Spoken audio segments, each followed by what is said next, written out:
Welcome back. It's actually a fascinating election full of uncertainties for several reasons. First of all, whatever's coming in now goes completely against what all the exit polls said. And that comes as a bit of a shock because exit polls normally get it wrong the other way. They tend to overestimate the BJP. Here they're underestimating, so that's a shock. And the second thing, which Vasu had pointed out earlier, 20 seats have a margin of less than 500. Now that's gone up to 67 seats with a very narrow margin, which could change hands. And then the third big uncertainty, of course, is Corona, the impact of that on voting and counting, which Manish explained to us. Let's go across to Manish, in fact. Manish, that was very interesting what you mentioned, double the number of polling stations. Counting is in many more places, but the number of tables have not increased because I guess you need social distancing because of Corona. So everything is much slower.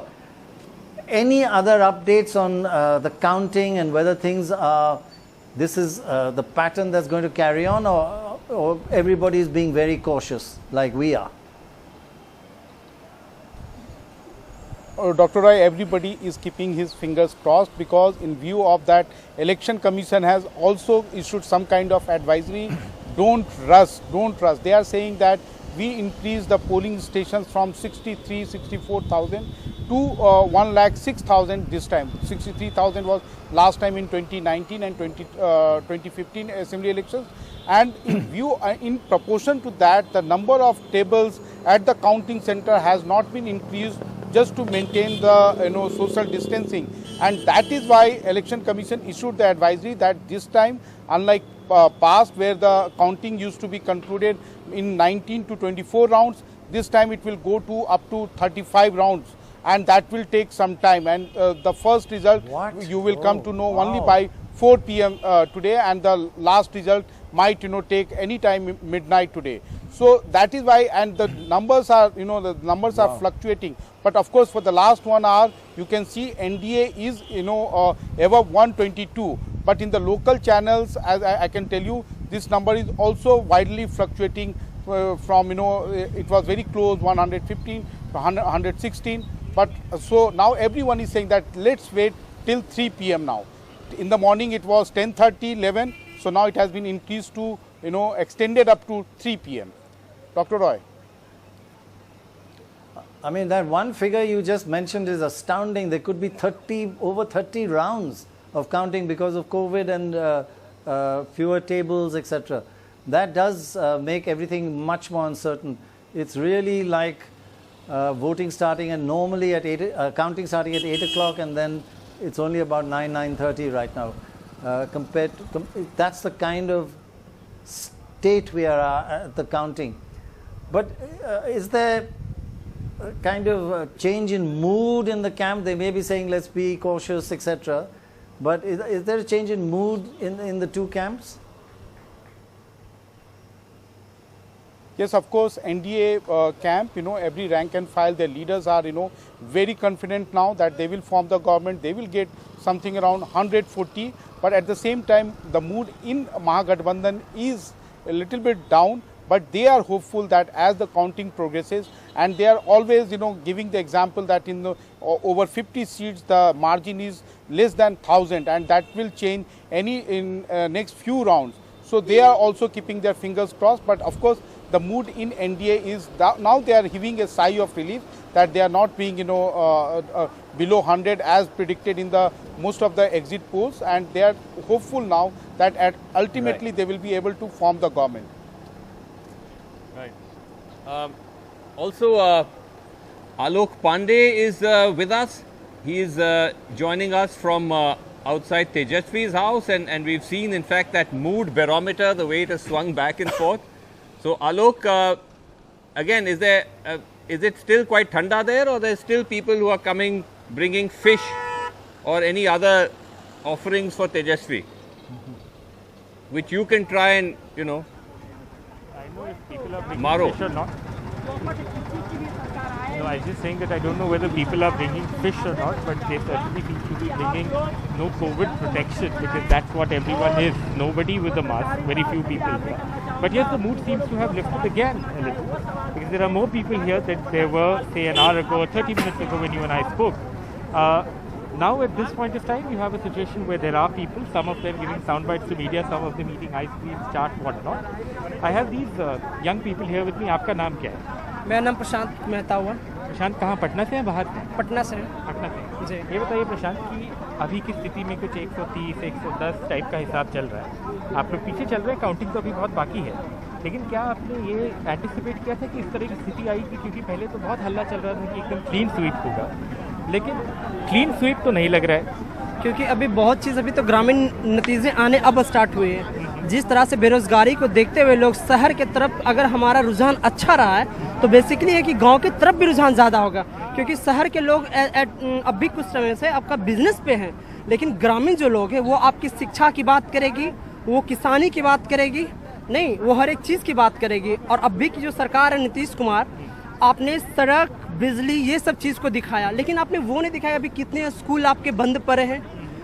School है तो वहाँ पढ़ाई की एक अच्छी level नहीं उसे मिल पा रही है, बेरोजगारी चरम सीमा पास गई हुई है। आज अगर चोरी को बढ़ावा मिल रहा है या रोड पे कुछ भी मिल रहा है, वो कहीं ना कहीं वो बेरोजगारी का ही देन है, जो कि यहाँ तक, जो कि अब हम लोग के जो युवा हैं वो लोगों ने ठान लिया है कि अब नीतीश कुमार को बिहार से मुक्त किया जाए, और कहीं कहीं जाके अब एक युवा चेहरा जो कि लीड करने के लिए अब एक आगे आया जाए। So there you have it. This gentleman feels that the counting is still to take place, or a majority of the counting is still to take place, and that is why he feels that there is still hope. In fact, there is a lot of hope, is what he feels. I'll also give you a sweep to the other side and just walk ahead with you to where the barricades are, and just show you what's happening there. So the gates to Lalu Yadav's residence, I say Lalu Yadav because we all knew this as Lalu Yadav's residence. He's of course not here, but Tejashwi, Rabri Devi, everyone inside. So they've remained shut since today morning. There's been a bit of security here, not too much, not overwhelming security, but there has been a bit of security. The barricades continue to be here, the gates continue to be shut. There is only one poster there that says Bihar ke do Anmol Ratan, and you have Tejashwi and Tej Pratap to both sides of that poster, but there are no other posters. And there is no sign of Tejashwi or Tej Pratap or any other leader, senior leader of the RJD till now. And like everyone's been pointing out, I guess they're all waiting and watching for the further counting to take place before they say anything at all.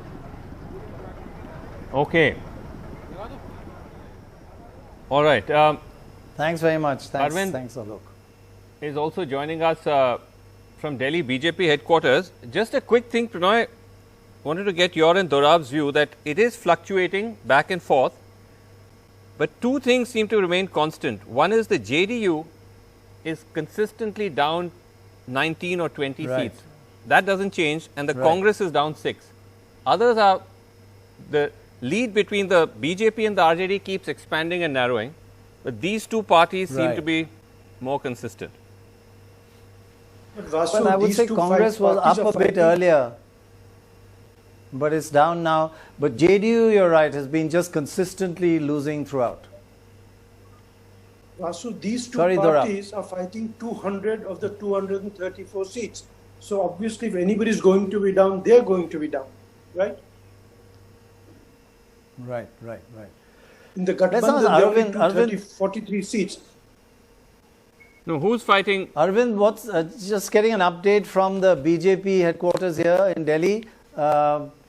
Confident or wait and watch because of all these, coronavirus changes in the counting procedure, or is there now Barfis starting?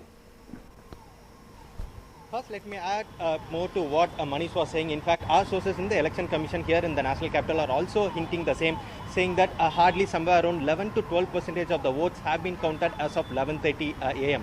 That's what our sources in the Election Commission are saying. That they are also hinting that it's a long day ahead. So, in an unusual move, the senior officials of the Election Commission will be addressing media somewhere around 1:30 p.m. where they would be speaking about this also. They would be speaking about the kind of arrangements that they have done for the smooth counting in Bihar, and then they would be also speaking about this long day ahead. That's what our sources in the Election Commission are saying. They're saying that somewhere around 11 to 12% votes have been counted as of 11:30 a.m.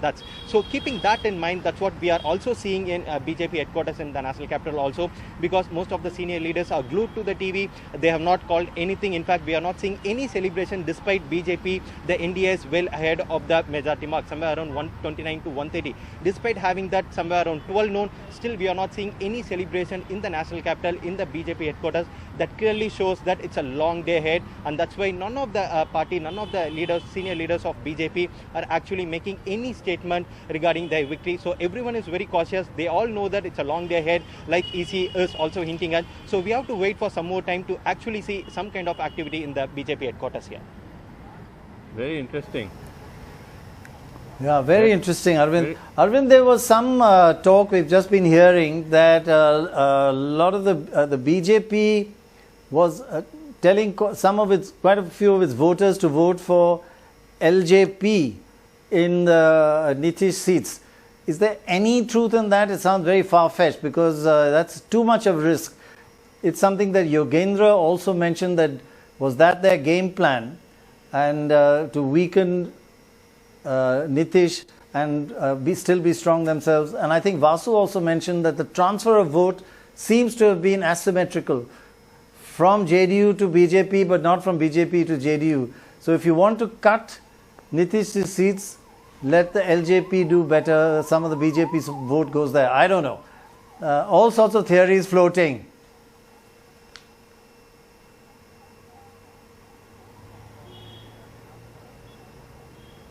Arvind.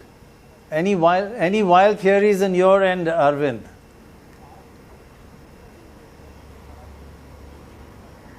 Okay. I don't think you could hear that, yeah. Prannoy,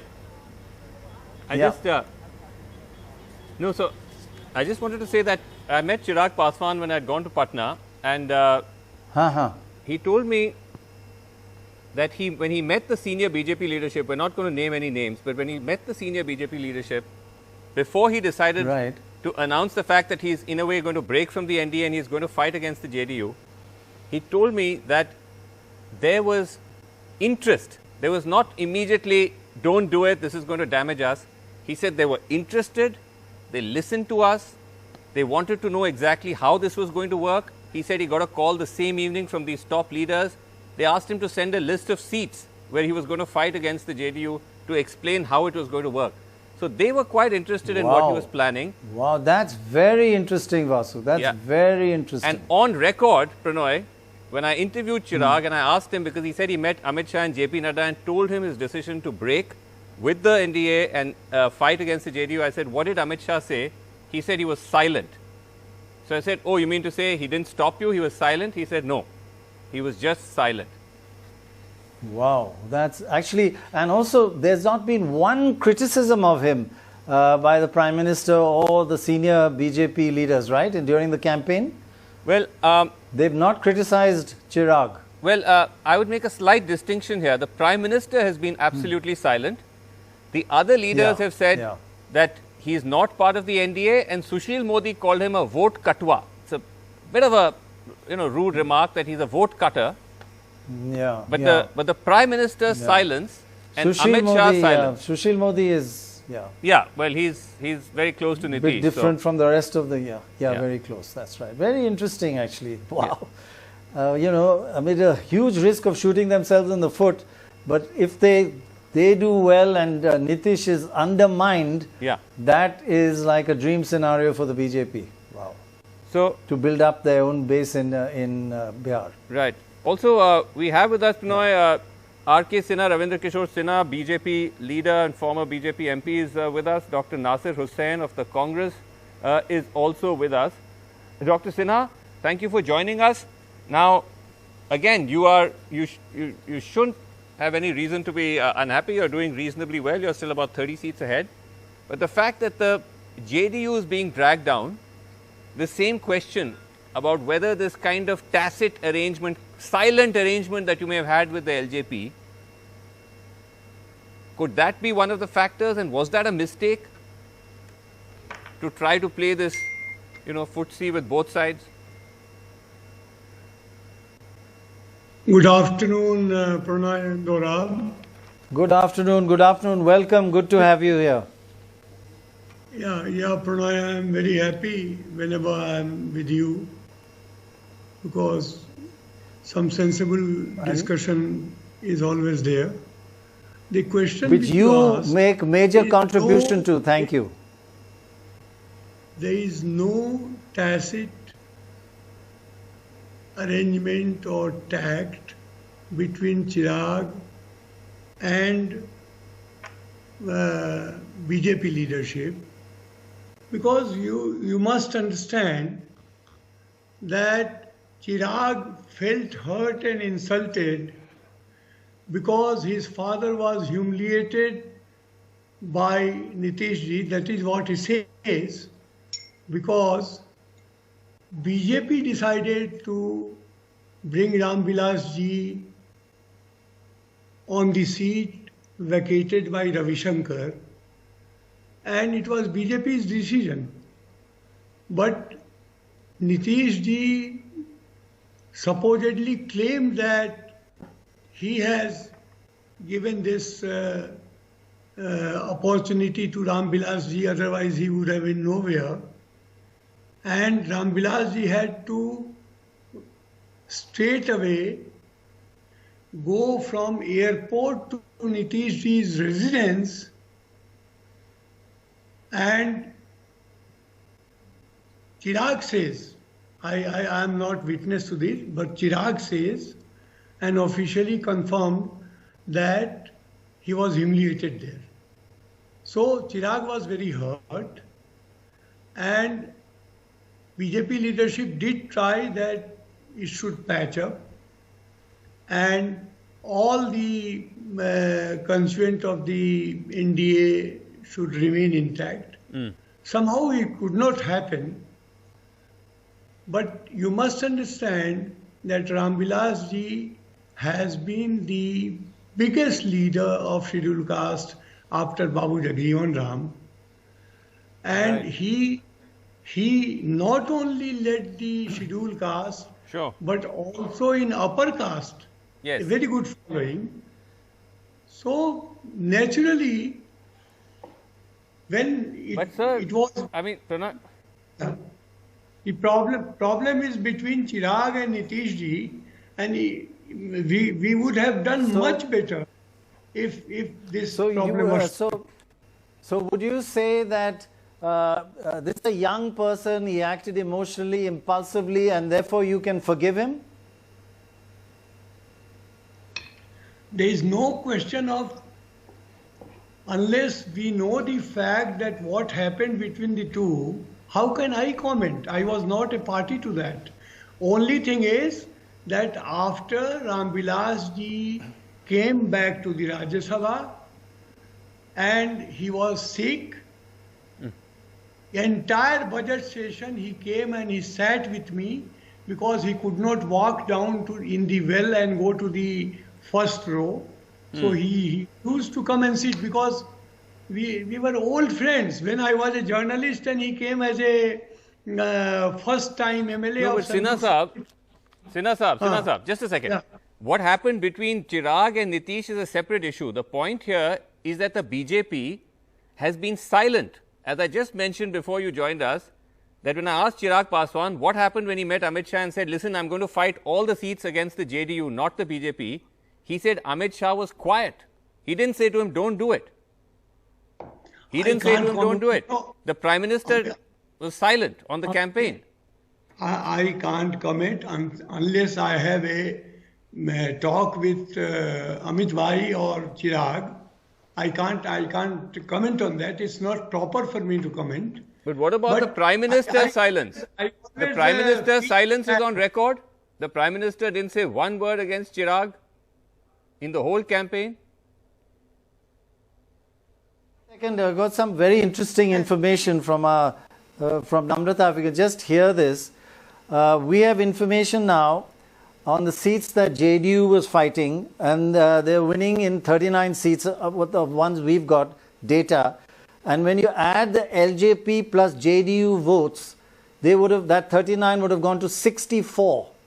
So almost half the seats, the LJP was cutting into the JDU votes and they were losing. You get my point? That's very interesting. Absolutely agree with that. Yeah, this is interesting That's data. Data is confirming the LJP damaged JDU theory. Yes. Actually, Data confirming actually it, and we don't have full data yet. This bitterness. Can you ahead, just sir. repeat that? Sorry, Pranoy. Can you just repeat that again? Just a second, Sinha Saab. Could you, Pranoy, if you could just repeat Bottom that. line is that Yeah. the bottom line is that the JDU at this time was leading in. We've got information votes for they were winning in 39 seats, and we have information for about 180. If you add the LJP and JDU votes together, instead of 39 seats, they would have been winning in 64 seats, which would have been more than last time.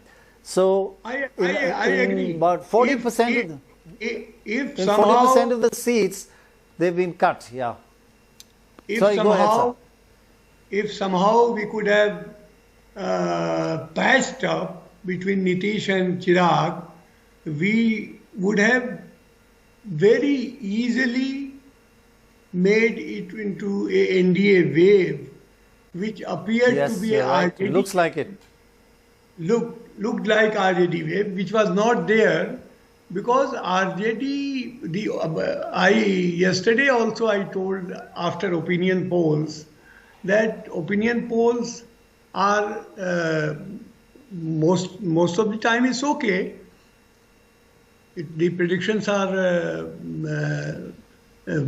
true also.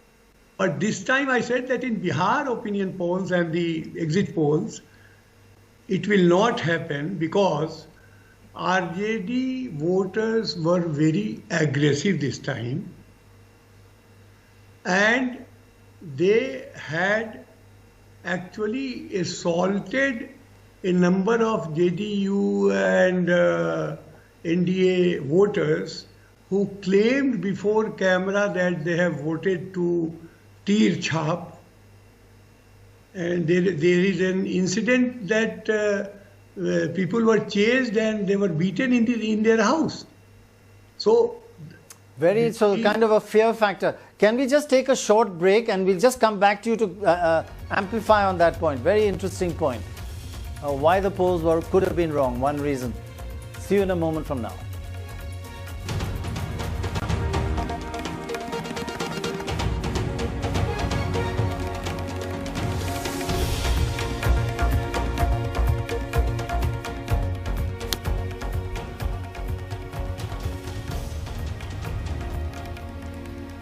Welcome back.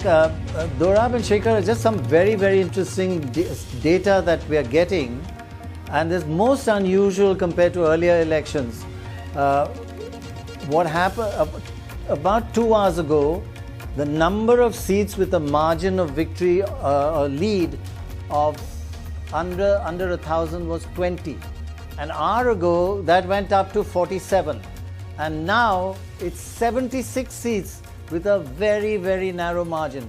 Normally, as the time goes on by now, margins get bigger and bigger because more and more votes get counted. But this unusual election shows that uncertainty is really, really high in this. Shekhar, it's really unusual to have 76 seats now with a margin of under 1,000. Yes, it's very surprising, but it could also be because of the slow pace of counting, which we are no longer used to. Yes, because we are used to results coming in very fast now. Machines are opened, and but now we know that there are many more booths and the same number of tables as before. So I'd say that plays a role. At the same time, you can see that it's a much closer election. So what vote percentages come out in the end will be quite fascinating. Yes. And I think it's really difficult to, say anything with uncertainty right now. And you can see some of those vote margins, 26, 48, but if I may, lead by 26. If I may... if I may ask you, Pranoy, you are obviously much more experienced and you are a champion cephalogist who's now scared of doing cephalogy. But can a turnaround in fortunes take place from such a stage? because the leads may be 28, 48, 500, 300, but is it plausible that they all turn in the same direction? No, I won't give you a all depends answer. I would say 75% chance no, a 25% chance it can change. Yes. Most likely it will not, but there is a 20 to 25% chance that it will change given the unusual nature of this election and the counting that's going on. Yeah. Not bad? Well, the unusual feature we don't have in Bihar or we don't have in India is what you had in America, which is mail-in votes heavily weighted on one side. So there is no such factor in Bihar to the extent that we understand. Yeah, that's true. But what happens is, you know, maybe certain areas like urban areas count a little faster, or certain segments in an assembly count a little faster. So we have our own variants of it, of which we don't have enough data. So there's greater uncertainty. But you're right, no mail-in votes, and therefore nobody can sue anybody. Yeah. So we can't say that the votes that will come in now will necessarily be more inclined towards one side or the other. No, you're right. That's absolutely right. In fact, if anything, it used to be the other way, but it may not happen there. Your bump, as things go on, the winner seems to get more and more. There's a slightly bias as more and more come in. I think but this has become this. Shekhar, you may see a reverse bump. This is becoming more a 25% bumpy chance ride. of a reverse bump. Yeah. Like- that was so bad. Well, Like Bihar's roads earlier. It's a bumpy ride. Yeah. Right, that is so bad. We shall mute it. Also, we have Gilles Vernier with us. Gilles Vernier. Great. Good to have you, Gilles. Yes. Gilles, hi. Good afternoon. Good to see you again. Hi. Good to see you, Gilles. Trivedi Center for Political Data at Ashoka University. Gilles, what are you looking at when you're looking at this right now? What are you seeing? Are you seeing, in a way, there's a certain logic to this, the fact that it is becoming quite tight, given how this whole campaign is swung? First, it was all towards the NDA, then it appeared all towards Tejashwi, but actually, it was something that perhaps was much more tighter.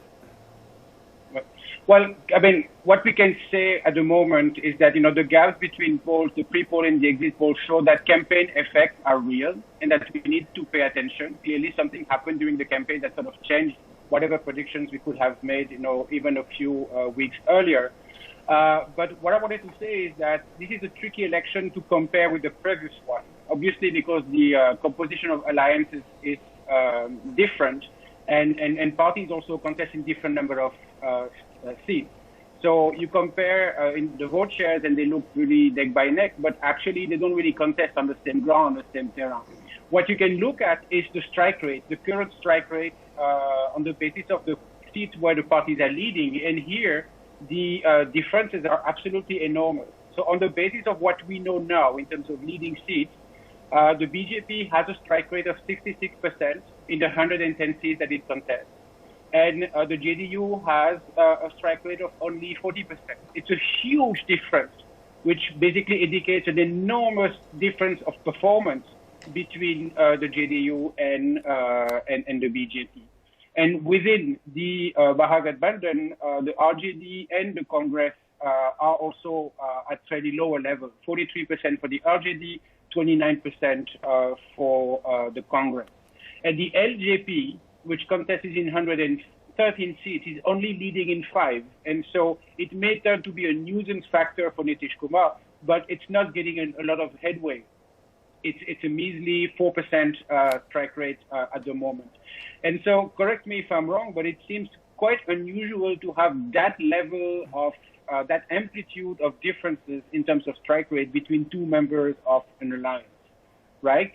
In 2015, there was a difference between the JDU and the RJD, but it was only 9 points. Here we're talking about nearly 24 points of difference between the BJP and the JDU, which shows that there are internal dynamics to these alliances that are really crucial.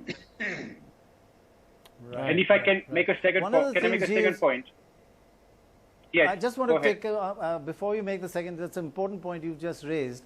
So what we are finding is that since the LJP targeted only JDU seats and did not contest in BJP seats in the NDA, their vote could have cut into the JDU vote.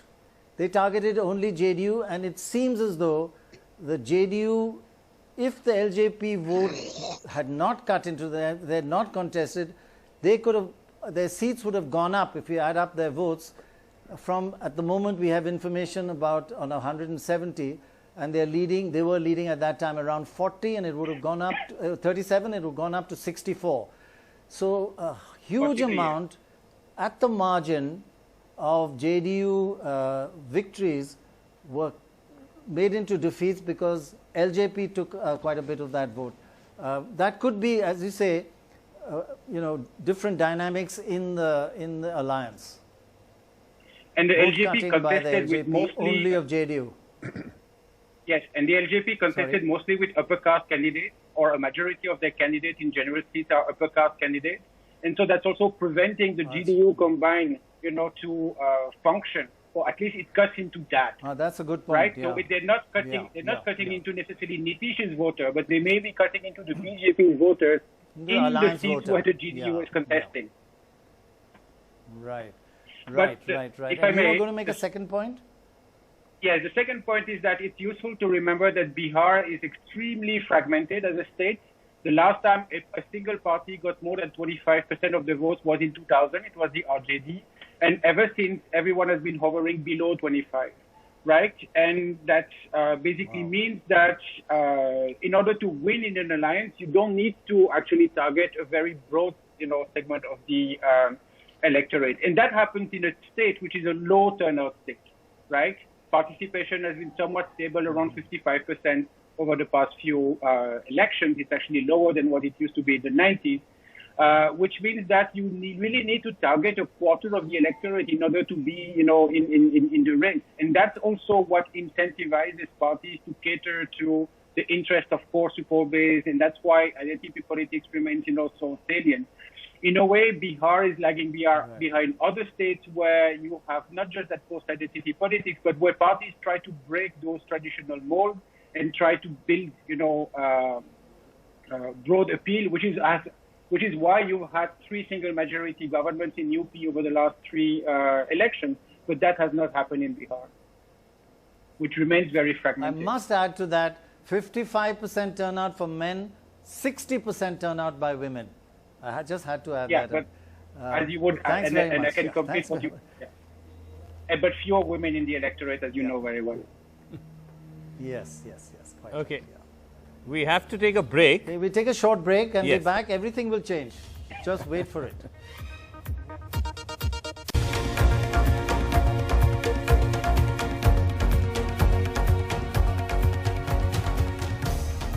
Welcome back. The situation is very, very slow counting because of coronavirus and amazing new facilities and systems that the Election Commission has put into place. We now have about, I think, I can't remember the exact number, 76 constituencies where the margin of victory, leading margin, is under 1,000. So that can all change. And things are changing region-wise as well. Just let's have a quick reminder of the regions in Bihar, because it's not a very homogeneous state. There are various, if you look at Bhojpur, this is an area where actually the MJB, the Mahagathbandhan is doing well, and it's also an area where Paswans are quite strong in the electorate. So is Paswan cutting into the JDU vote here and allowing the MJB to win? That area is going against the tide of the rest of the state. Let's have a look, move on to another region. We look at the east, which is a Muslim, strong Muslim area. 33% of the electorate is Muslim. The MJB and the NDTV both doing well compared to 2015. Now let's move on to Magadh. Magadh is actually the largest. It's got both Yadavs and upper caste. And upper caste it seems that the NDA is, actually these are percentage votes. Actually we should move on to, get the ones with the seats also. Seats, yes. But the NDA is not doing so well because these votes are very, very early and they'll change considerably. We'll come back to it with seats, but anyway, let's move on to the Mithila. This Mithila. Again, this is an area which has got quite a lot of Muslim vote as well, and the NDA is clearly ahead in terms of votes. And then if you go to Tirhut in the extreme west, this is an upper caste area, and the NDA always, BJP always does very well here and is doing so this time as well. But don't look at those changes, there's a long way to go. But we should look at the seats later. Yes, Vasu, yeah. Right. One possible explanation for why the Mahagathbandhan could be doing well in Bhojpur and Magad is that in addition to upper caste, these are strong Dalit areas. Yeah. And there's a very strong caste tension. This is the historic area where you've seen caste wars actually between the upper caste and the Dalits. This is where the MGBs tie up with the CPML and the left parties could be working. These are the areas where the CPML is very strong. And the CPML, as we've been pointing out, is actually leading in 13 seats. The left parties together are leading in 16 seats. And so that could be pushing up the 13 out of 19 in Magad and Bhojpur. Very good point. Very good point. In fact, their strike rate is the highest amongst all of them. Probably among all the parties actually, yeah. Yes, 13 of 18. 13 out of 19, 13 out of 18, and how much out of for the others?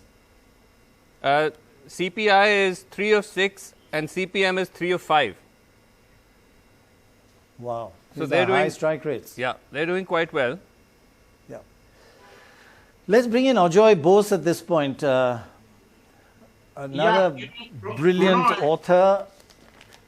Yes. Yeah, Pranay, I won't tell them how you asked me. Go ahead, go ahead. Pranay, I think it's very important, the left element in the Mahagathbandhan, because this is the first time that the left has managed such a mainstream alliance. And particularly for the CPI-ML, it's a huge leap to actually have an alliance with Lalu's party, because as you know, the Lalu's party has been responsible for some of the most dastardly attacks on the left, particularly the extreme left, in Bihar. But if you look at their strike rate, it is phenomenally high. And I always felt that one of the big achievements of this Mahagathbandhan was this left component. I think the weak element in the Mahagathbandhan is the Congress. If you go, I think it is one of the lowest strike rates. And the highest strike rate is the left. And I think that it just shows that that particularly amongst the poor and the marginalized and the lower caste, the CPI-ML and their individual candidates have a certain credibility, but they've never ever had a chance to really show their performance because they never had a mainstream. Ajoy, on this, Dorab had a point. Dorab, if you could amplify on that when you fight only a small number of seats and in a focused area, you will expect a higher strike rate, while the Congress is fighting 70 that's seats. That's the bang for the buck theory. If your support is spread out, then obviously you don't win seats. If your support is confined to a small, relatively small pocket, and you fight there, I mean, this is what the regional parties do. They go into small pockets and build themselves up. Now, the question is, nobody so far brought them into an alliance. So they have not been able to win. They, of course, need the Yadav votes also, and the Muslim votes, and the local other but they have a base there. And that base has allowed them to win. And this time, they just co-opted them into their alliance, and I think that's what made the difference. No, the point which I was making, that ideology, having belonged to the extreme left. Yeah, I think that was the important point, Ajoy. Tell us the politics and how it changed and how the background to this ML agreeing to be part of an alliance. Right. Having been a bourgeois alliance. Having been a former Naxalite many, many moons ago and working in Bihar, I have a certain background to this. And, for the CPI-ML, to, it just shows the distance they've traveled in politics. Because the fact they have actually got over their ideological compunctions just shows that how much they've twisted and turned to stay alive in Indian politics. And I think it's a very welcome development that instead of being marginalized, as being outside the system first, and then even when they came into the electoral system, the CPIML has been contesting in the past few elections. But Pranoy, they were marginalized. In addition to that, may I, because I spoke to Dipankar Bhattacharya, who's the General Secretary of the CPML, allow me to ask him exactly this question. What was the genesis of this? He said before the 2019 elections, that's the first time they had a tacit alliance. RJD and CPML reached out to each other. They had a tacit alliance. The CPML backed the Mahagathbandhan in 4 Lok Sabha seats. In 3 of those seats, the opposition candidates polled more than 4 lakh votes. And this is true. The CPML candidate in Ara and Bhojpur polled 4 lakh votes.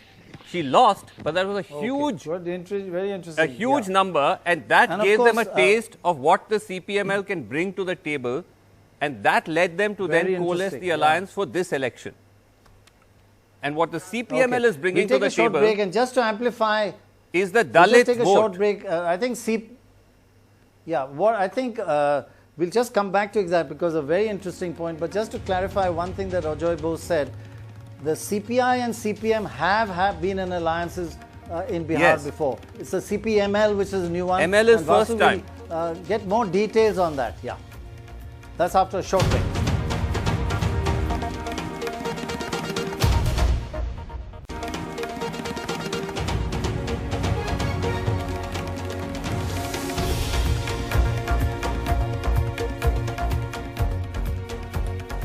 Welcome back, Battleground Bihar. Nasir Hussain of the Congress is with us. Sorry, Nasir Hussain, to be waiting so patiently. Nasir Hussain, it's so interesting when we're debating this election, we're talking about the leadership of every party. We're saying, look at Nitish Kumar, what has he done, not done. Look at the BJP, Mr. Nadda, Sushil Kumar Modi. We're talking about Tejashwi. No one is even talking about the Congress leadership. In a state in an election where you're fighting 70 seats. Rahul Gandhi, is he there, not there? This is becoming a chronic problem, is it not, Nasir Hussain? Srinivasan,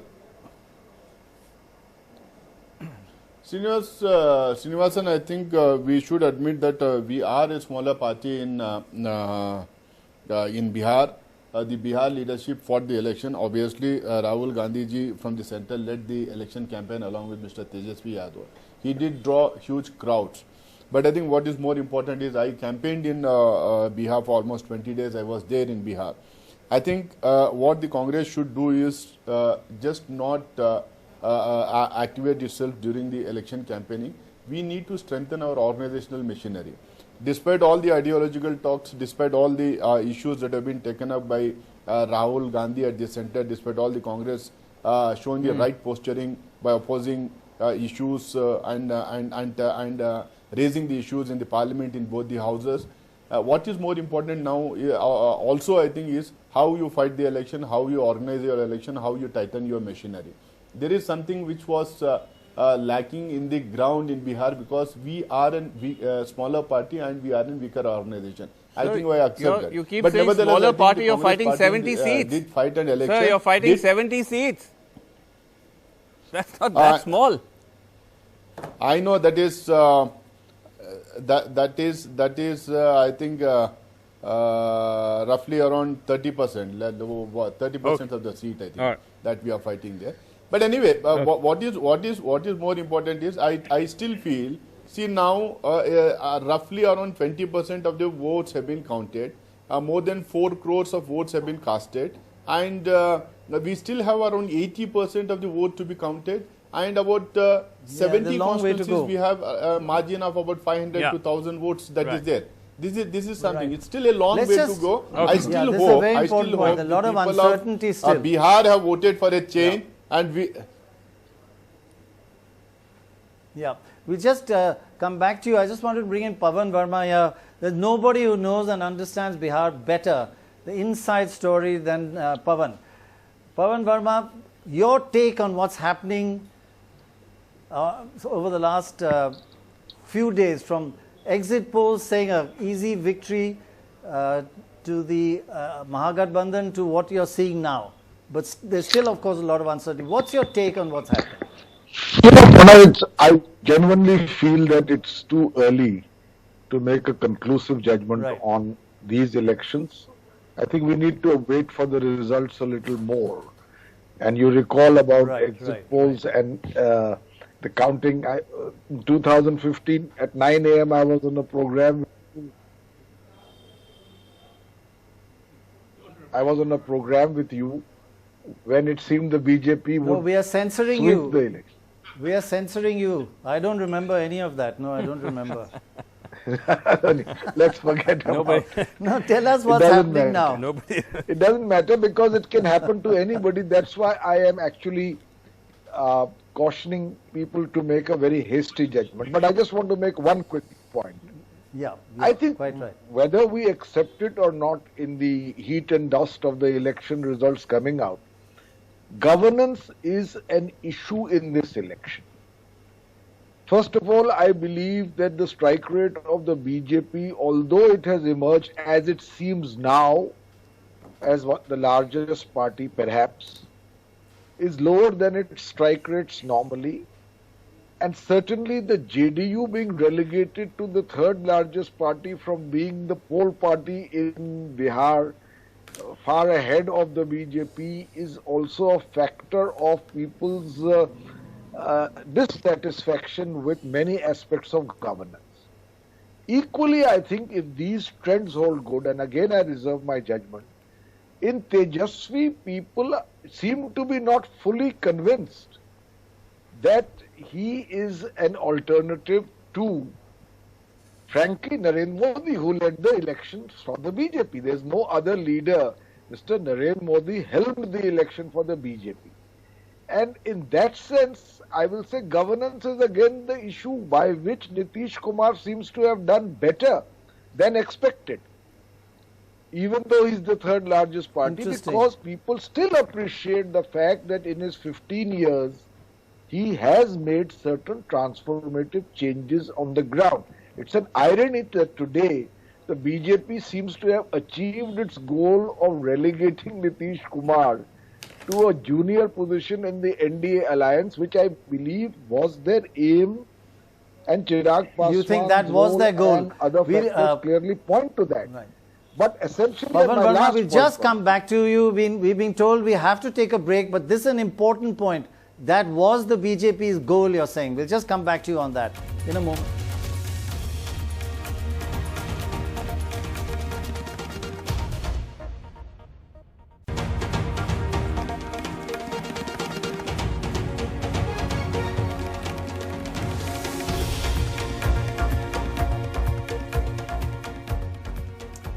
Welcome back. Ajoy Bose, you were saying, sorry, Pavan Verma, you were saying it was the aim and goal of the BJP to cut Nitish to size and to make him, relegate him to second position. We have some amazing data now. At the moment you can see the JDU is leading in about 48 seats. It was 48 to 50 seats. Down, we'll just have a look at it, 48 down 23. If the LJP had not fought, that would have gone to 84 seats and the JDU would have been up 10 seats. Instead of being down 20, it would have been up 10. It would have gained 10, but the LJP has cut into the JDU vote and they have lost, 33 seats as a result. So instead of being down 20, they would have been up 10. And that's very similar to the other, BJP part of the NDA alliance. So the whole of Nitish's decline that we are seeing, we have to get more confirmation of this, as with everything, but it looks as though LJP has cut into Nitish votes, and look at the LJP's vote percentage, 6%. Now, and that's concentrated in only half the seats. They didn't fight very few BJPs. Let BJP fight on its own. So that 6% is not in all the 243 seats. And otherwise, the NDA is 3% ahead of the MGB, the Mahagathbandhan, but that 6%, Chirag Paswan has turned out to be a hero for the BJP in the sense that he has cut Nitish Kumar and relegated him to second. And Pavan Verma, you said that was part of a strategy by the BJP? You know, I don't want to make sweeping generalizations, but I think for any observer this is with TV, any you sense can make it. of TV. Clarity, it's quite clear how Chirag Paswan was used, and the confirmation came when the Prime Minister in his rallies paid tribute to Ram Vilas Paswan, who had passed away, and did not have one word against Chirag Paswan, who was openly attacking and abusing an NDA ally while remaining a partner of the NDA at the center. So there was no rebuke from the Prime Minister. And the goal was quite clear, and I think that has been the goal of the BJP for some time. But it's also interesting, Prannoy, that Nitish Kumar, if he had the chance, would definitely, in spite of his change of ideological positions, played a key role. He had the potential to play a national role. At least that's what some of us thought. So he has been brought into exactly the position the BJP wants him, as a satrap reduced to a state dependent on the BJP. And let me say that... So just to get a bit of understanding of that, Pavan Verma, I'd love to understand that more. Would love all of us, the viewers, love to understand Nitish Kumar more. You expected much more of him. He could have been a national leader. What changed in Nitish Kumar? No, I think if Nitish Kumar had stuck to what he considered, at least when he said that is what he considers to be right. You know, there is a very fragile but substantial aspect of politics, which all of you understand, its credibility. So if, as the Hindi word is Vishwasniyata, if that somewhere is lost, it affects leadership and the faith of people in that leadership. But Mr. Nitish Kumar and JDU has still done well, beyond my expectations in this election. What I was wanting to understand, Nitish Kumar, you know him so well. Explain to us his politics, his personality, and why he changed. We want to know the person Nitish Kumar. I think Mr. Nitish Kumar, as he explained to me, did it for reasons which he said were left him with no other option at that time in Bihar. The JDU had previously been a partner of the NDA, except for the Mahagathbandhan years, and so in a sense it was a homecoming, etc. But so much bad blood had flowed in the interim, where he attacked Narendra Modi personally, where he attacked the RSS, where he would say, I will die but never become part of the BJP, etc., etc. That sudden overnight somersault politically, I think, affected his credibility. But still, he has a following only on the point of governance. And where that is concerned, Prannoy, I can say to you that Bihar is a microcosm of the nation. Even today, if these trends hold, and I am therefore reserving my judgment, you don't have a match to Narendra Modi. There is no alternative. Now look at the situation of the Congress. It got 70 seats, and I know from internal sources that the last offer made by RJD was 48. But there was arm twisting, and finally the Congress saying that it's a national party. But as currently constituted and under the leadership it has, it is not a challenge to Mr. Narendra Modi. And in the perception of many voters, perhaps, if these trends hold, nor is Tejashwi, even though this is a state level election. And that is something that political spectrum needs to understand and bear in mind. Pavan Verma, if I may just ask, again, as you know Nitish really well. What do you think he would do in this situation if this is broadly how the numbers end up? That it is an NDA government, but with a diminished Nitish Kumar. Nitish Kumar now is at a number 2 position. Will he agree to be Chief Minister? Well, I can't speak for Mr. Nitish Kumar. Perhaps if he has limited his ambitions and wants a last term as Chief Minister, so long as it lasts, because I don't believe that's the intent of the BJP. But in my view, it would be an uncomfortable and humiliating prospect for a man who once told the BJP how many seats it will get and famously cancelled a dinner where the Prime Minister was, then Chief Minister of Gujarat was to attend. So for him, whether he accepts or not, I never write premature political obituaries of leaders in politics, and I will not do it for But Nitish forget Kumar, an obituary. But he will have to take some hard decisions. If you're looking, I'm just, Pawan Verma or anybody, couldn't Nitish just say, look, I was as popular, I did as well as the BJP in this alliance. The only difference was, well, LJP fought and cut my votes. Otherwise, I would have been 10 seats up, just like the BJP is up as well. We would have both been up. But you, the BJP, allowed this young boy who's become a hero in this election to cut into my vote. And that's why I've gone down. My popularity is the same as in the seats where I supported you, the BJP. It's just a matter of arithmetic. Don't look at my seats. Look at the arithmetic of elections and how my vote was divided, and it wasn't, and the BJP vote was not divided.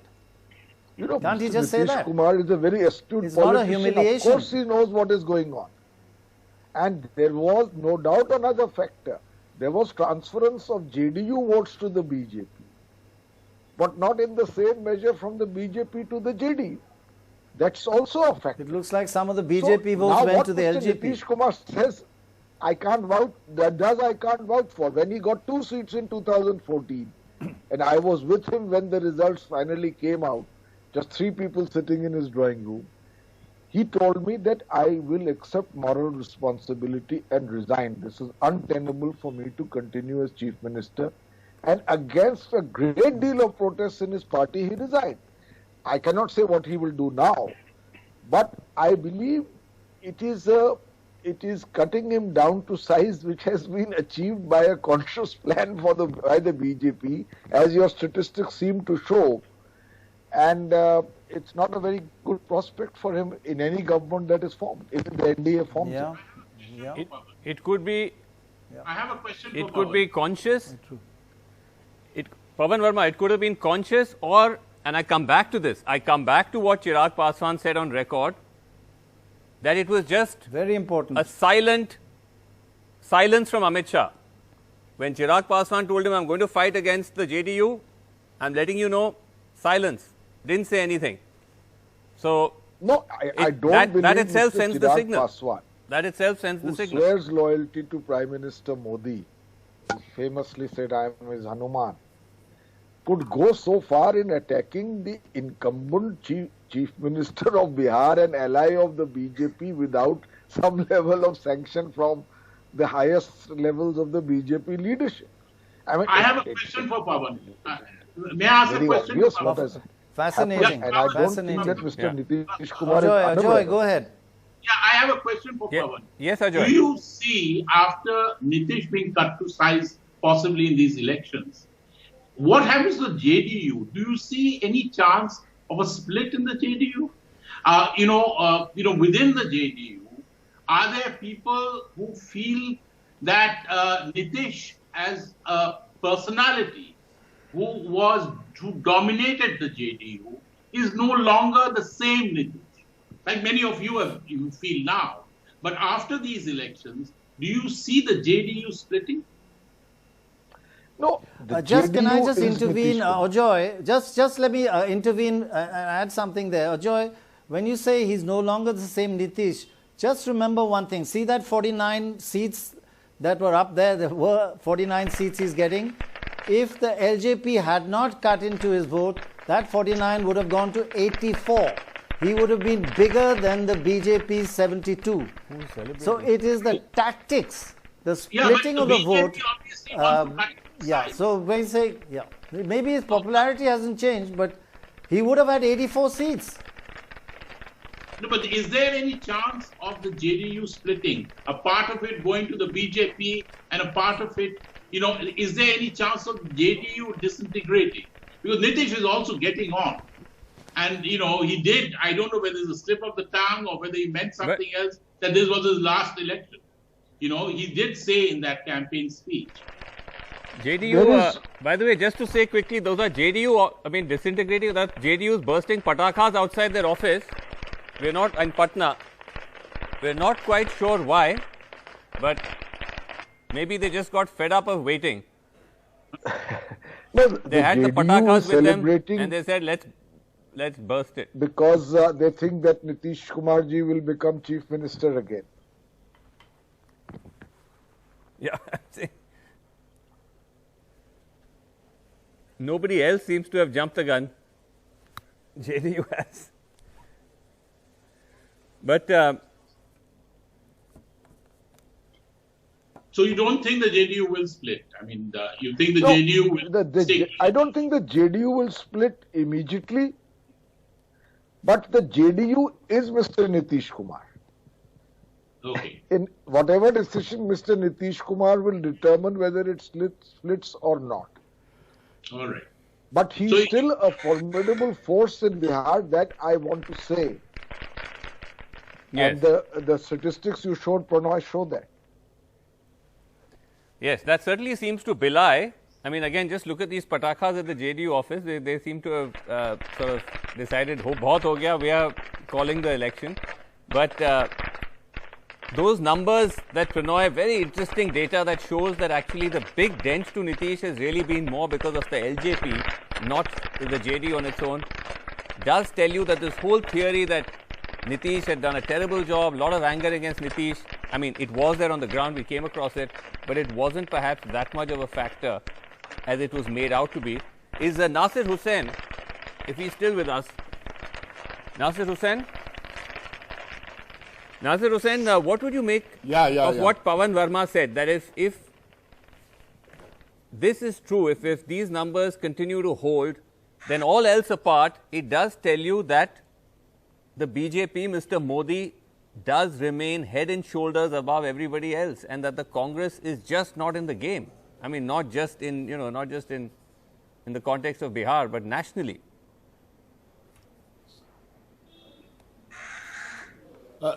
Srinivasan, I would still say, the number of votes that have been counted are less than 1 crore, and more than 4 crores of votes have been casted, and still about 70 seats or so. The difference is somewhere between 500 to 1,000. So let us still not call the elections for the NDA. Let us wait for 1 more hour because the number of rounds is also more because of the number of booths that have almost doubled because of Corona. So this is something I think which we have to wait and watch.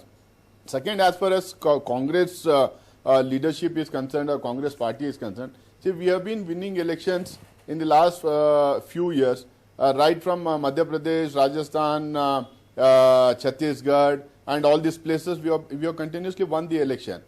Here it's a tight call. We have to still wait. And as far as by-elections is concerned, I think in most of the states, by-elections go the government way because of various factors and we all know.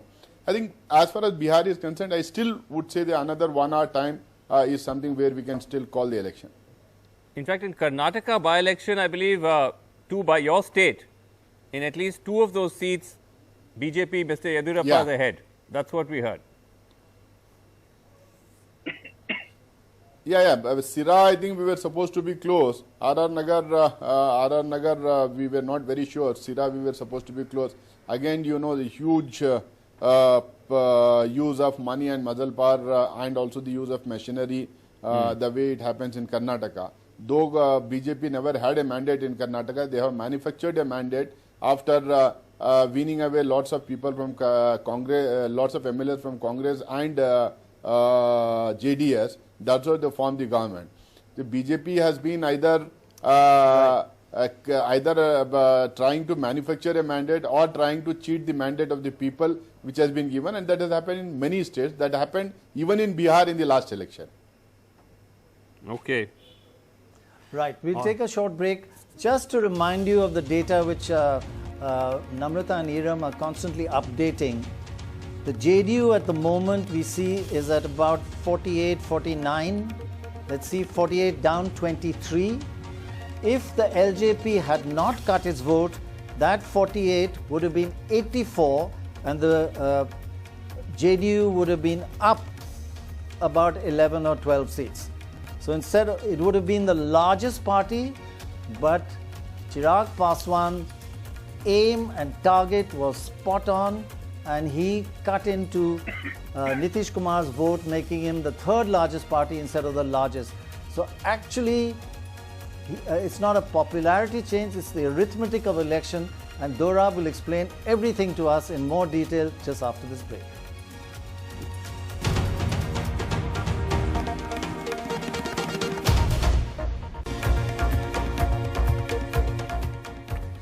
Okay, welcome back. Let's just look at the numbers once again, and they seem to have kind of now almost plateaued at about this breakup, where the NDA is roughly about 25 to 30 seats ahead of the Mahagathbandhan, and it's really going ding-dong between the BJP and the RJD in terms of the poll position. The BJP is still ahead, but sometimes the gap increases, sometimes it narrows. The JDU continues to underperform, it's down 23.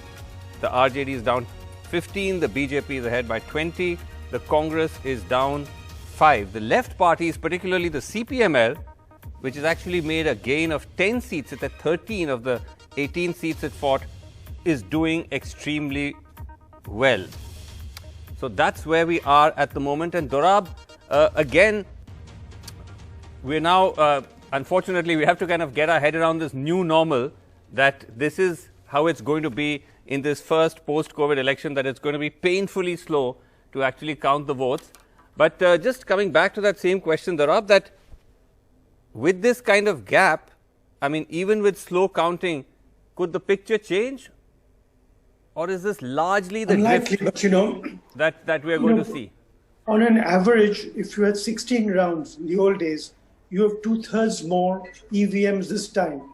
So the average number of rounds will go up to 25. So that, you got this 1,000 votes, 1 lakh votes distributed across 25 rounds. So on average, 4,000 votes per round. So, things can change. Doesn't look like it. I mean, it could move a bit, but doesn't look as if it could change significantly. But, we don't know what areas things are coming from. Given everything, I think there is a BJP NDA win here. Given that everything, it's a BJP NDA win. Sorry, another forecast I would like to make is that before 2024, Chirag Paswan is in the BJP. Before 2024, Chirag is joining the BJP. Yes. Yeah. You heard this here first. Okay. Well, he's virtually, I mean, if you listen to him, he seems sometimes more BJP than the BJP. So you're perhaps not off the mark at all. But Shekhar, I mean, in the event that the NDA does either come through comfortably or squeak through, Nitish Kumar, even with these diminished numbers, Shekhar, that would be quite remarkable, because this is going to be Nitish's 4th term, which is very unusual generally, and I think no North Indian state, Chief Minister of a North Indian state has had 4 successive terms. Well, not in recent memory, and not somebody who doesn't have a vote bank, sufficient vote bank of his own. So he cannot win an election of his own, but he's the engine that drives every train, it looks like, and that's what he's played. But he has done it by being willing to couple on either side. So let us see what he chooses now. Certainly, he will come out diminished, and you can see that LJP has been used, or LJP has done it itself. We don't know. There are the conspiracy theories, and there are more innocent explanations. But in the process, LJP itself hasn't gained. So, I mean, Chirag Paswan will join the BJP, I suspect. Dorab is right. But what will he bring to the table? He's only got one seat at this point. So can he hang on to his vote bank? And what happens by 2024 in terms of Nitish Kumar and his JDU? Because there will be people in JDU who, if they presume that this is Nitish's last election, they'll be figuring out their own political future as well. Because as you know, as Mr. Chautala once said to me, Bhai Sahab, Rajniti mein तीर्थ यात्रा करने तो नहीं आए ना, सत्ता के लिए आए हैं. So, or those JDU people also want power. So, will they join the BJP? Will they find another leader? Will they persuade Nitish to carry on? Where will they feel more secure? Because the other calculation for Nitish is that BJP has grown phenomenally in his state on his back. So, these are calculations that politicians make, and Nitish Kumar actually thinks ahead of all of us. Okay. Yeah, I would say, yes. Vasu, I would just, I wonder if Dorab and Shekhar would agree. 3 points. One is that the BJP will be thrilled with this result, having won a state election after a long time, even if it's in an alliance, and almost certain to form the government, be thrilled. It'll be slightly disappointed that it's the swing away from the BJP from 2019 Lok Sabha would be above 10%. Now we have analyzed the past, and it looks like the Modi factor is about 12%. So it's understandable that they'll be down about 10-12% because Modi cannot be chief minister. And that's what we found everywhere. Where he can't be, there's a swing away of 12%. But the most important thing, I think, is that the BJP will now realize that it cannot win in Bihar without Nitish. No way. All the votes it gets, the fact that it's up in the number of seats is because of Nitish's support, and Nitish would have also been up in the number of seats, gained seats, were it not for this rather devious, I don't know who's more devious than the rest, LJP cutting into his votes. He would have been the largest party, BJP would have been second, both would have gained compared to 2015, but of course there would have been the decline since 2019. But the BJP cannot win in Bihar. This makes it even clear unless they have schemes like Chirag Paswan cutting into Nitish's vote. But Nitish's vote, seats are down, but his popularity is the same as the BJP. It's not like they're two parts of a Gathbandhan, I mean of a alliance, the NDA. I think I didn't say that very clearly. I'll be getting some graphics up. We'll be clearer then. Sorry. That's very interesting. Did you get it, Dorab? Can I respond? Yes. No. Of course you can. When did you ever ask? Okay. So, think like Nitish. Nitish also knows that his numbers have come down. He's not happy with it. He now becomes genuinely a junior partner with the BJP. He's not happy with it. He knows that it doesn't look like he has much of a future for himself 5 years from now, because BJP might then throw the 75-year rule at him. So he's got these issues. And then he also knows, he's shrewder than all of us. He also knows that LJP has not done what it's done without instigation from the BJP or some guarantees from the BJP. Now, maybe we are all wrong in making that calculation, and maybe he knows better. We don't know. But I suspect if we go by conventional logic that Paswan's party was put up there to diminish Nitish, to put him in his place, to make BJP genuinely the senior dominant partner, then I think Nitish is also looking at this. And when Nitish sees this, his mind's going to work as well. So what his mind's going to tell him is something that we have to watch very closely. Very true, very true. I feel, I just would love to know what Sushil Modi is feeling right now, because he knows that Nitish is a vote and popularity compared to the BJP, I mean, the NDA has not gone down, even though his seats have gone down, and he knows that Nitish has suffered because of the LJP cutting his vote, and he is he's very close to Nitish. So I wonder what Sushil Modi feels right now. What's happened? What has been done to his friend? But Sushil Modi, Pranoy, Sushil Modi. Yeah, yeah. So when I met Sushil Modi in Patna and I spoke to him about it, so on the record, he was perhaps the most strident of any BJP leader in attacking Chirag Paswan. He called Chirag Paswan a vote katwa, which is very strong language to use, especially for somebody like him. He's quite a temperate politician. Right. He said that Chirag Paswan has no base in Bihar, etc., etc. One doesn't want to report conversations that take place off camera, but broadly, I think the sense one got was that the state leadership was not really aware of all these, whatever you want to call it, negotiations, machinations going on about Chirag's role in the election. It was something that was handled at the central level, and I think it blindsided those at the state. We just interrupt. The Election Commission is making some announcements. Good afternoon. As all of you are aware, that the counting in Bihar is happening, and the data is captured periodically round-wise, which is entered on our ECI portal, and all of you can access that data either through the voter helpline application or through the website eci.results.gov.in. And this data is getting updated very fast, and of course I need not share the current trends with you because that is available with all of you, but needless to say that there has been absolutely glitch-free counting process so far, and from all across Bihar.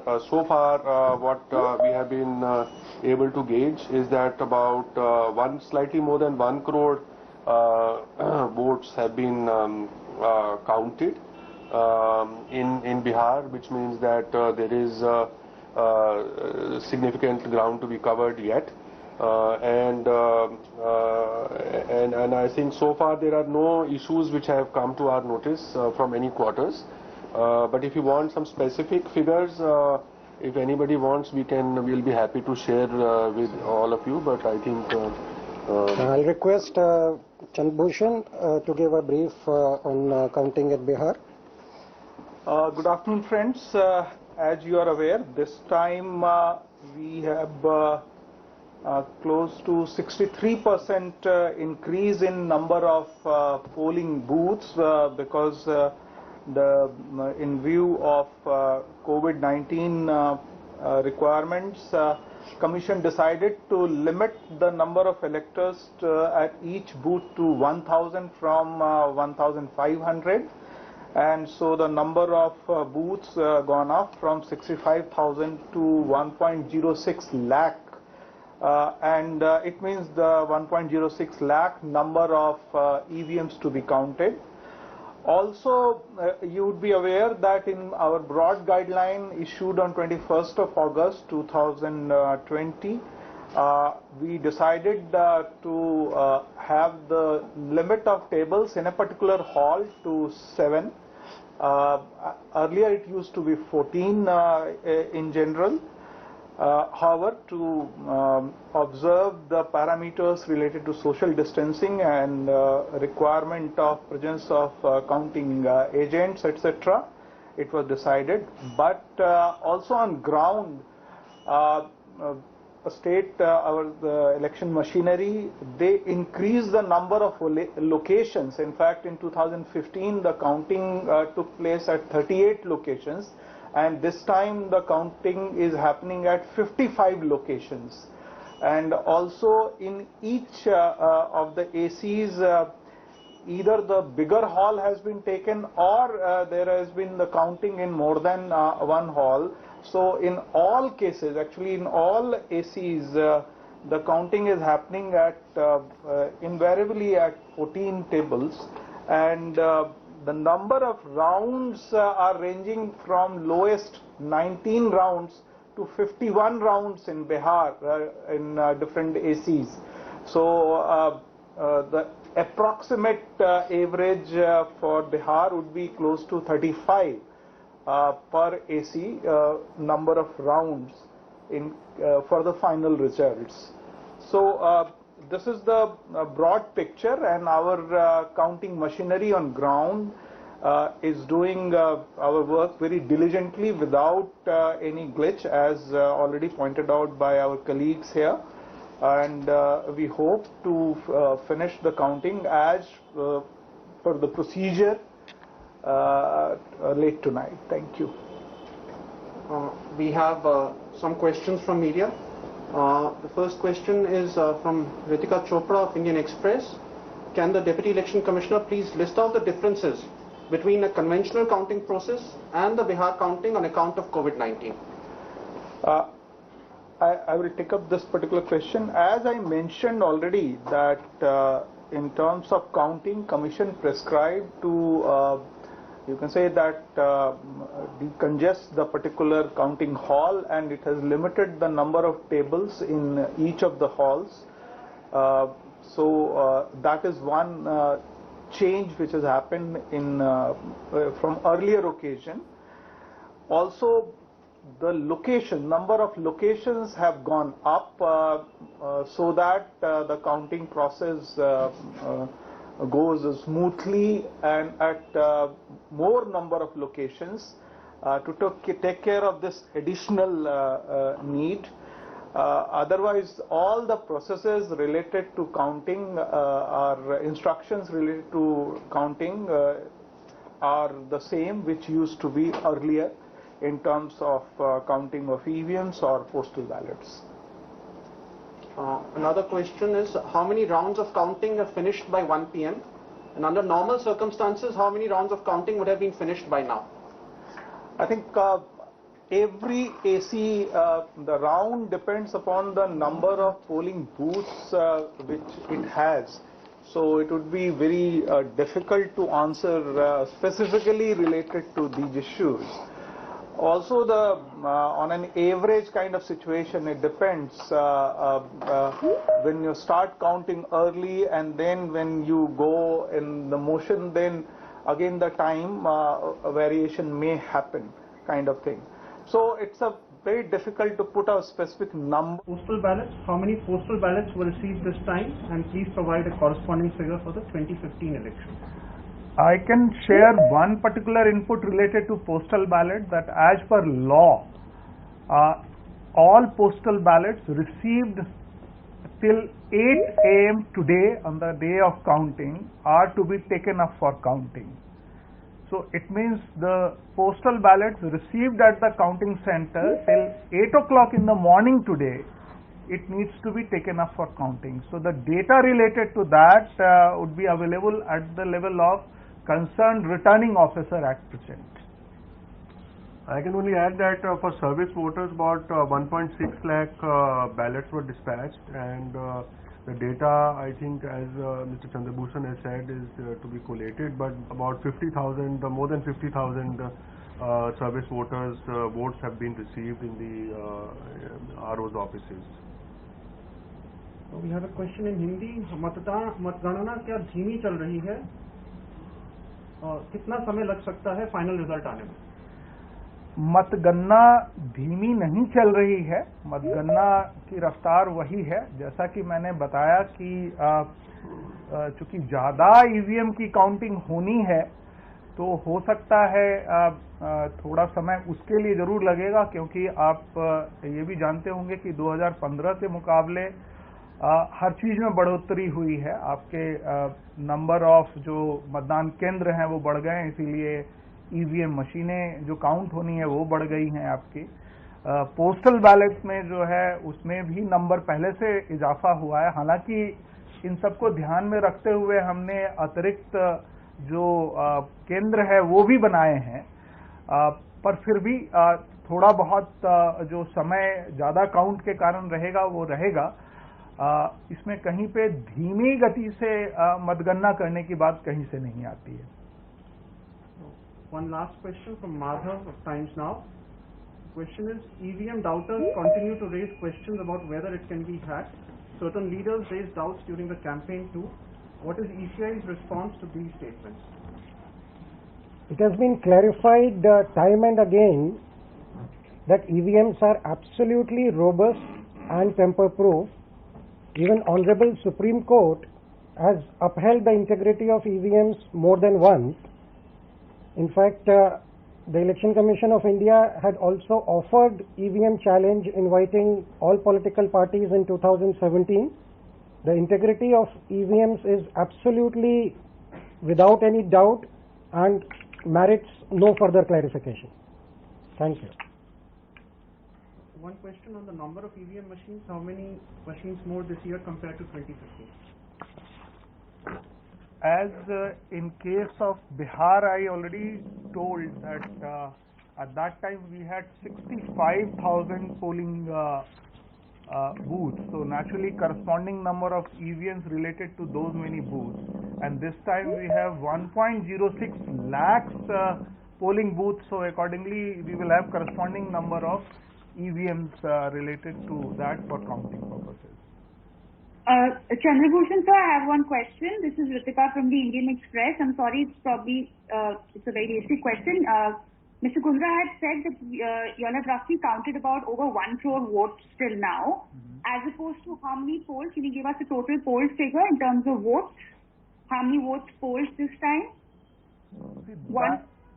See, as already told that we have the data coming even today morning at the level of RO for the postal ballot. So the total number of votes polled actually, which is will do. Yeah. An approximate figure will do. We don't need an exact figure, but approximately the total number of votes. So that means we can write 1 crore out of, say, whatever, 4 crore votes like that. See, we have already said that we had a 57.09% of polling overall in Bihar, and the number of total electors in Bihar were 7.3 crores. So accordingly one can do the estimation related to that. Thank you. Thank you, friends. That's all we have time for at the moment. We shall of course be back later in the day for another such interaction. Thank you very much. Thank you.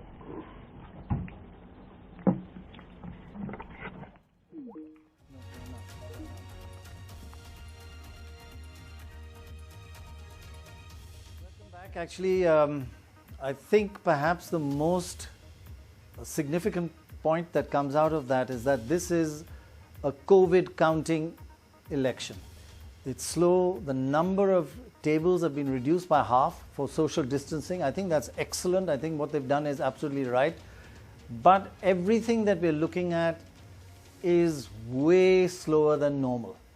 And we need to take that into account in all our assessments of what's happening and how much change there can be.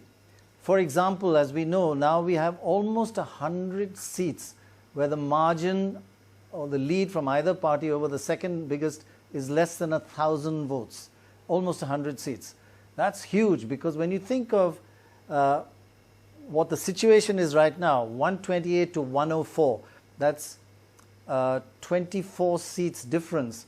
That's not 24 seats, that's a 12-seat swing. If one loses 12, from 128 they go down to 116, and the other gains 12, they get 116. So actually it's just a 12-seat swing out of those 100 seats that have, got less than 1,000 margin.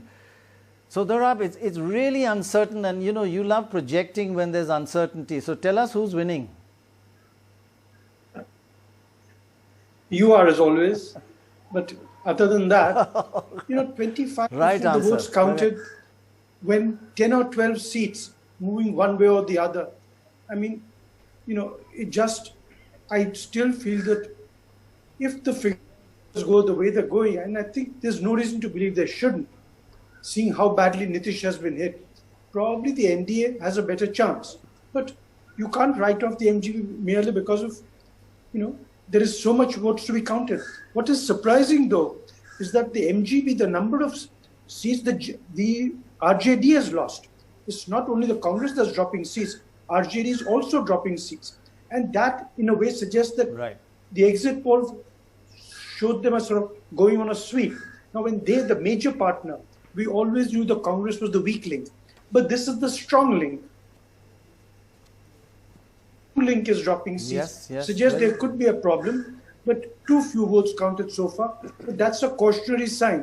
When the stronger link is also dropping seats, 1 in 5 seats.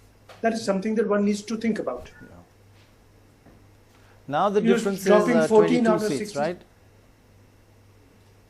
Yeah. 127 to 105, so 22 seats. That means 11 seat swing. At the moment, 11 seats and they're equal. 15 seats, one way or the other, and that will make the difference. Yeah. Unless the money bags come and make a further difference. Pranay, could you just listen in to Manoj Jha of the RJD speaking? Just listen in. Right.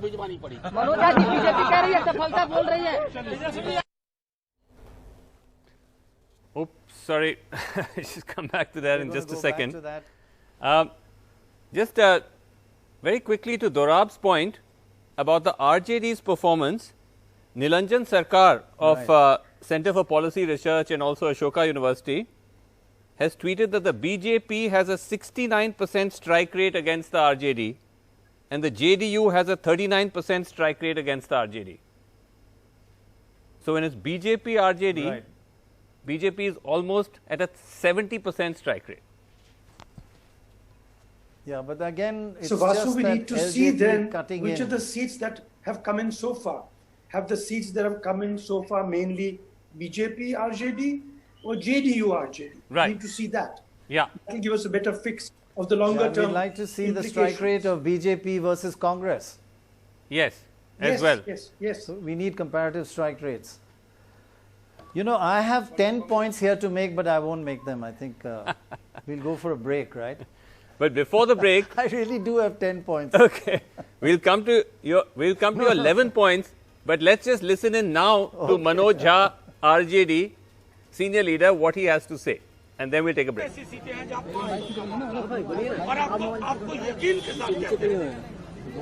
चंद घंटों बाद आपसे मिलेंगे ये कहते हुए कि हमने जो कहा था वो कर दिखाया। सिर्फ इतना आग्रह है कि कई लोग इसमें मनोवैज्ञानिक गेम खेलने की कोशिश करेंगे।